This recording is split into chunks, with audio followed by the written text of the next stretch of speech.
ಮೋದಿ ಸರ್ಕಾರ ಶಪಥ ಮಾಡಿದಂತಿದೆ ಶತಾಯ ಗತಾಯ ದೇಶದಲ್ಲಿರ್ತಕ್ಕಂತಹ ಭ್ರಷ್ಟಾಚಾರನ ಬುಡ ಸಮೇತ ಕಿತ್ತು ಹಾಕಬೇಕು ಅಂತ. ನಾ ಕಾವುಂಗ ನಾ ಕಾನೆ ದೂಂಗ, ಭ್ರಷ್ಟಾಚಾರ ಮಾಡಲ್ಲ, ಭ್ರಷ್ಟಾಚಾರಿಗಳನ್ನ ಬಿಡಲ್ಲ, ಭ್ರಷ್ಟಾಚಾರಕ್ಕೆ ಕುಮ್ಮಕ್ಕು ಕೊಡೋ ನೋಟ್ ಗಳನ್ನ ಇನ್ನು ಮುಂದೆ ಪ್ರಿಂಟ್ ಮಾಡಲ್ಲ. ಹಾಗಾಗಿ ಬ್ಯಾಕ್ ಟು ಬ್ಯಾಕ್ ಡಿಸಿಷನ್ ಗಳು ಬರ್ತಾ ಇದಾವೆ. 2016ರ ನೋಟ್ ಬ್ಯಾಂಕ್ ಪರಿಸ್ಥಿತಿನ ನೀವು ನೆನಪು ಮಾಡ್ಕೊಳ್ಳಿ. ಈಗ ಮತ್ತೊಂದು ನೋಟ್ ಬ್ಯಾನ್ ಗೆ ಸಿದ್ಧ ಆಗಿ ಆದಷ್ಟು ಬೇಗ 500ರ ನೋಟು ಚಲಾವಣೆಯಿಂದ ಹಿಂದಕ್ಕೆ ಪಡೆಯಲಾಗ್ತಾ ಇದೆ. ಭ್ರಷ್ಟಾಚಾರಿಗಳು ಭ್ರಷ್ಟಾಚಾರ ಮಾಡಿದ ಹಣನ ಎಲ್ಲೆಲ್ಲ ಬಚ್ಚಿಡ್ತಾ ಇದ್ರು. ಗೋಡೆಗಳಲ್ಲಿ ಇಟ್ಟಿಗೆಗಳ ಬದಲಾಗಿ ನೋಟ್ಗಳ ಕಂತೆಗಳು ಸಿಗ್ತಾ ಇತ್ತು.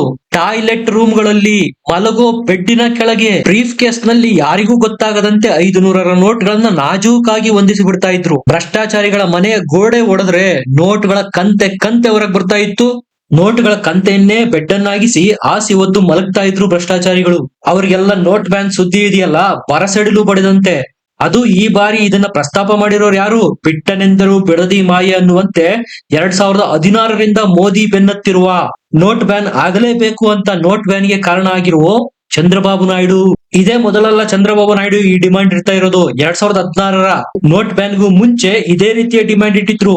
ಅದನ್ನ ಮೋದಿ ಸರ್ಕಾರ ಸೀರಿಯಸ್ ಆಗಿ ತೆಗೆದುಕೊಂಡು ರಾತ್ರೋರಾತ್ರಿ 500 ಮತ್ತು 1000ದ ನೋಟ್ಗಳು ಚಲಾವಣೆಯಿಂದ ಹಿಂದೆ ಪಡೆಯಲಾಗಿತ್ತು, ಬ್ಯಾನ್ ಮಾಡಲಾಗಿತ್ತು. ಈಗ ಮತ್ತದೇ ಚಂದ್ರಬಾಬು ನಾಯ್ಡು 500ರ ನೋಟ್ಗಳ ವಿರುದ್ಧ ಸದ್ದು ಮಾಡ್ತಾ ಇದ್ದಾರೆ. ಭ್ರಷ್ಟಾಚಾರ ಕಡಿಮೆ ಆಗ್ಬೇಕು ಅಂದ್ರೆ ಹಾರ್ಡ್ ಕರೆನ್ಸಿ ಸಂಪೂರ್ಣ ಸಿಸ್ಟಮ್ ನಿಂದ ಬಂದ್ ಆಗ್ಬೇಕು.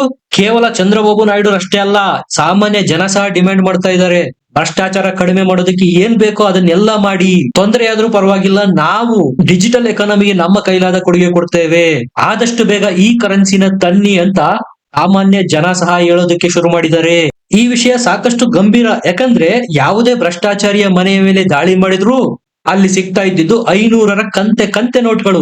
ಎಲೆಕ್ಷನ್ ಹತ್ರ ಬಂತು ಅಂದ್ರೆ ಮುಗಿಯಿತು. ಭ್ರಷ್ಟಾಚಾರ 500 ರೂಪಾಯಿ ನೋಟ್ಗಳ ರೂಪದಲ್ಲಿ ತಾಂಡವಾಡ್ತಾ ಇರುತ್ತೆ. ಮೊನ್ನೆ ಡೆಲ್ಲಿ ಎಲೆಕ್ಷನ್ ಅಲ್ಲೇ ನೋಡಿ, ಎಲೆಕ್ಷನ್ಗೂ ಮುಂಚೆ ಯಾವ ರೀತಿ ಭ್ರಷ್ಟಾಚಾರ ತಾಂಡವಾಡಿತ್ತು.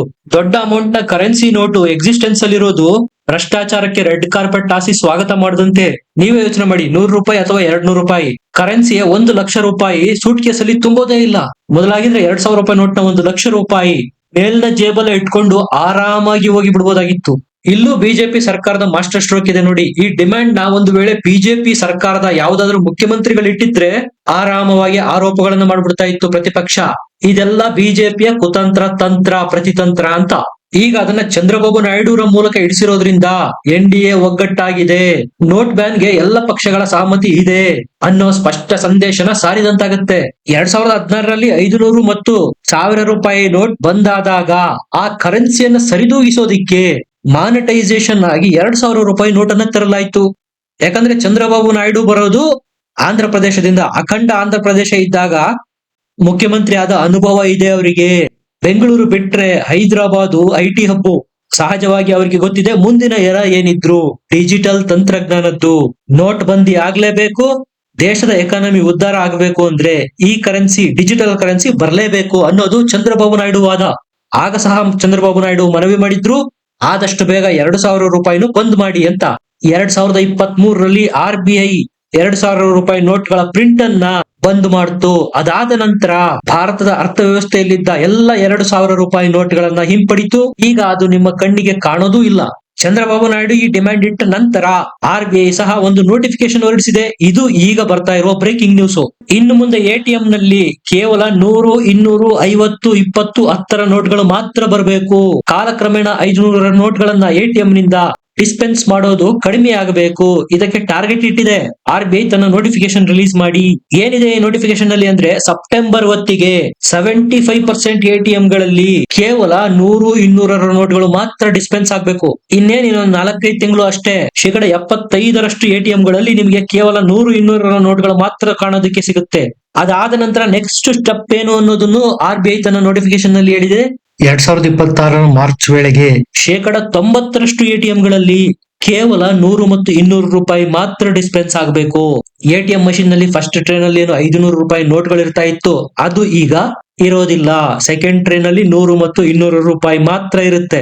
ಇನ್ನೊಂದು ಮಾಹಿತಿ ಕೇಳಿದ್ರೆ ನಿಮಗೆ ಆಶ್ಚರ್ಯ ಆಗುತ್ತೆ. ಇದುವರೆಗೂ 25 ಲಕ್ಷ ಕೋಟಿಯಷ್ಟು ದುಡ್ಡು ಡಿಜಿಟಲ್ ಟ್ರಾನ್ಸಾಕ್ಷನ್ ಆಗಿರೋದು. ಜನ ಆನ್ಲೈನ್ ಅಲ್ಲೇ ಪೇ ಮಾಡೋದು ಮತ್ತು ರಿಸೀವ್ ಮಾಡೋದು ಮಾಡ್ತಾ ಇರೋದು. ಇದು ಕೇವಲ ನಗರ ಪ್ರದೇಶಗಳಿಗೆ ಮಾತ್ರ ಸೀಮಿತ ಆಗಿಲ್ಲ. ಹಳ್ಳಿಗಾಡಿಗೂ ಸಹ ಹಬ್ಬಿದೆ. ಈಗ ಅದನ್ನ ಭಾರತದ ಪ್ರತಿಯೊಂದು ಗ್ರಾಮೀಣ ಪ್ರದೇಶಗಳಿಗೂ ಪೆನಿಟ್ರೇಟ್ ಮಾಡೋದಕ್ಕೆ ಕೇಂದ್ರ ಸರ್ಕಾರ ನಿರ್ಧಾರ ಮಾಡಿರೋದು. ಒಂದಂತೂ ಸ್ಪಷ್ಟ, ನಮ್ಮ ಕರೆನ್ಸಿ ಡಿಜಿಟಲೈಸೇಷನ್ ಆದ್ರೆ, ಎಲ್ಲವೂ ಆನ್ಲೈನ್ ಮೂಲಕ ಟ್ರಾನ್ಸಾಕ್ಷನ್ ಆದ್ರೆ ನಮ್ಮ ಎಕಾನಮಿ 10x ಸ್ಪೀಡ್ ಪಡೆಯೋದು ಗ್ಯಾರಂಟಿ. ಇದುವರೆಗೂ ನಮ್ಮ ಎಕಾನಮಿಯ ಡೆವಲಪ್ಮೆಂಟ್ ನ ಹಿಡಿದಿಟ್ಟುಕೊಂಡಿದ್ದು, ಹಿಂದಕ್ಕೆ ಎಳಿತಾ ಇದ್ದಿದ್ದು ಭ್ರಷ್ಟಾಚಾರ, ಬ್ಲಾಕ್ ಮನಿ, ಕಪ್ಪು ಹಣ, ಕರಪ್ಷನ್.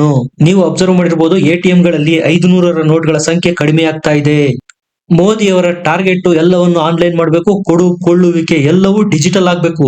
ಇದರಿಂದ ಸಾಕಷ್ಟು ಅನುಕೂಲತೆಗಳಿದಾವೆ. ಭ್ರಷ್ಟಾಚಾರ ಕಡಿಮೆಯಾಗೋದಲ್ಲದೆ ಸಮಾಜದಲ್ಲಿ ಅಹಿತಕರ ಘಟನೆಗಳನ್ನು ಸಹ ತಡೆಯೋದಕ್ಕೆ ಇದು ಅನುಕೂಲ ಮಾಡಿಕೊಡುತ್ತೆ. ಫಾರ್ ಎಕ್ಸಾಂಪಲ್, ನೀವು 2 ವೀಲರ್ ಪ್ರೈವೇಟ್ ಗಾಡಿಗಳಲ್ಲೋ ಸ್ವಲ್ಪ ಮೊತ್ತದ ಹಣವನ್ನು ತೆಗೆದುಕೊಂಡು ಹೋಗುವಾಗ ಗೂಂಡಾಗಳು, ಡಕಾಯಿತರು ಬಂದು ಎದುರಿಸಿ ಬೆದರಿಸಿ ನಿಮ್ಮ ಹಣವನ್ನು ಕಸಿದುಕೊಂಡಿರುವ ಘಟನೆಗಳನ್ನ ನೀವು ಎಲ್ಲಾದ್ರೂ ಓದಿರಲೂಬಹುದು, ನೋಡಿರಲೂಬಹುದು, ನೀವು ಸಹ ಎಕ್ಸ್ಪೀರಿಯನ್ಸ್ ಮಾಡಿರಲೂಬಹುದು. ಬೆವರು ಸುರಿಸಿ ದುಡಿದಂತಹ ದುಡ್ಡನ್ನ ಕ್ಷಣ ಮಾತ್ರದಲ್ಲಿ ಡಕಾಯಿತರು ಲಪಟಾಯಿಸಿಕೊಂಡು ಹೋಗಿರಬಹುದು. ಈ ಎಲ್ಲ ಅಹಿತಕರ ಘಟನೆಗಳಿಗೆ ಫುಲ್ ಸ್ಟಾಪ್ ಆಗುತ್ತೆ ಡಿಜಿಟಲೈಸೇಷನ್ ಆಗೋದ್ರಿಂದ. ಕೊಳ್ಳುವಿಕೆಯ ಎಲ್ಲ ಟ್ರಾನ್ಸಾಕ್ಷನ್ ನೀವು ಮೊಬೈಲ್ ಮೂಲಕ ಮಾಡೋದ್ರಿಂದ, ನಿಮ್ಮ ಮೊಬೈಲ್ ಅನ್ನೇ ಬ್ಯಾಂಕ್ ಆಗಿ ಪರಿವರ್ತನೆ ಮಾಡೋದ್ರಿಂದ ಸರ್ಕಾರದ ಎಲ್ಲ ಯೋಜನೆಗಳು ನಿಮ್ಮ ಫಿಂಗರ್ ಟಿಪ್ ಅಲ್ಲೇ ಇರುತ್ತೆ. ಅದರ ಫಲ ನಿಮ್ಮ ಅಕೌಂಟ್ಗೆ ಡೈರೆಕ್ಟ್ ಆಗಿ ಬಂದ್ ಬೀಳುತ್ತೆ. ಪ್ರಪಂಚದಲ್ಲಿ ಅತಿ ಹೆಚ್ಚು ಡಿಜಿಟಲ್ ಟ್ರಾನ್ಸಾಕ್ಷನ್ ಆಗ್ತಾ ಇರೋದು ಭಾರತದಲ್ಲಿ ನಂಬರ್ 1. 10 ವರ್ಷಗಳ ಹಿಂದೆ ನಾವು ಕೂಡ ಆನ್ಲೈನ್ ಟ್ರಾನ್ಸಾಕ್ಷನ್ ನ, ಡಿಜಿಟಲ್ ಟ್ರಾನ್ಸಾಕ್ಷನ್ ನ ಅಡಾಪ್ಟ್ ಮಾಡಿಕೊಳ್ಳಬೇಕು ಅಂತ ಯಾರಾದ್ರೂ ಹೇಳಿದ್ರೆ ಮೂಗು ಮುರಿಯುವವರೇ ಜಾಸ್ತಿ ಇದ್ರು. ಈಗ ನಾವು ಮಾಡಿರೋ ಸಾಧನೆಯಿಂದ ಒಮ್ಮೆ ತಿರುಗಿ ನೋಡಿದ್ರೆ ನಮಗೆ ಹೆಮ್ಮೆ ಆಗುತ್ತೆ. ಒಂದು ಸಣ್ಣ ಎಕ್ಸಾಂಪಲ್ ಮೂಲಕ ಹೇಳ್ತೀನಿ. ನಿಮ್ಮ ಮನೆ 4ನೇ ಫ್ಲೋರ್ ಅಲ್ಲಿ ಇದೆ ಅಂತ ತಿಳ್ಕೊಳ್ಳಿ. ನಾವು ಫಸ್ಟ್ ಫ್ಲೋರ್ ಗೆ ಹೋಗ್ತೀವಿ, ಅದಾದ್ಮೇಲೆ ಸೆಕೆಂಡ್, ಥರ್ಡ್, ಆದ್ಮೇಲೆ 4ನೇ ಫ್ಲೋರ್. ನಮ್ಮ ಎಕಾನಮಿಯನ್ನು ಸಹ ಡಿಜಿಟಲೈಸೇಷನ್ ಮಾಡೋದನ್ನ 4th ಫ್ಲೋರ್ ಅಂತ ಅನ್ಕೊಂಡ್ರೆ, ಡಿಜಿಟಲ್ ಟ್ರಾನ್ಸಾಕ್ಷನ್ ನಾವು ಸಕ್ಸಸ್ಫುಲ್ ಆಗಿ ಅಡಾಪ್ಟ್ ಮಾಡಿಕೊಂಡ್ವಿ ಅನ್ನೋದೇ ಆದ್ರೆ, ಫಸ್ಟ್, ಸೆಕೆಂಡ್, ಥರ್ಡ್ ಈ 3 ಫ್ಲೋರ್ ಗಳನ್ನ ಬೈಪಾಸ್ ಮಾಡಿ ಡೈರೆಕ್ಟ್ ಆಗಿ 4ನೇ ಫ್ಲೋರ್ ಗೆ ಎಂಟ್ರಿ ಕೊಟ್ಟಂತೆ. ಅದು ಡಿಜಿಟಲ್ ಎಕಾನಮಿಯ ಪವರು.